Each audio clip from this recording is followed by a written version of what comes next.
of 3 is 0, 0 and position of 4 is 0, 1. I just need the row and column numbers. Yes, That's a damn cool trick. well, let's access the numbers and add them.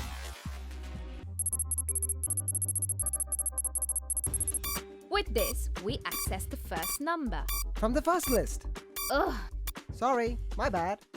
So next, we add it with the second number. Let's do the same to add the numbers from the second list. All right.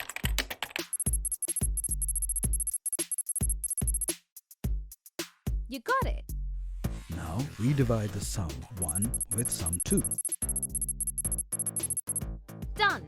But Zog, Mr. Python will always display 0 if sum 1 is less than sum 2.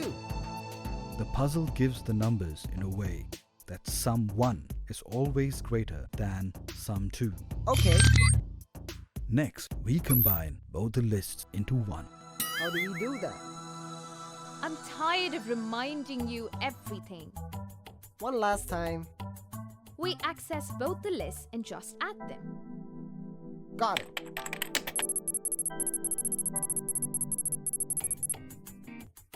Combining here is similar to concatenation, Theo.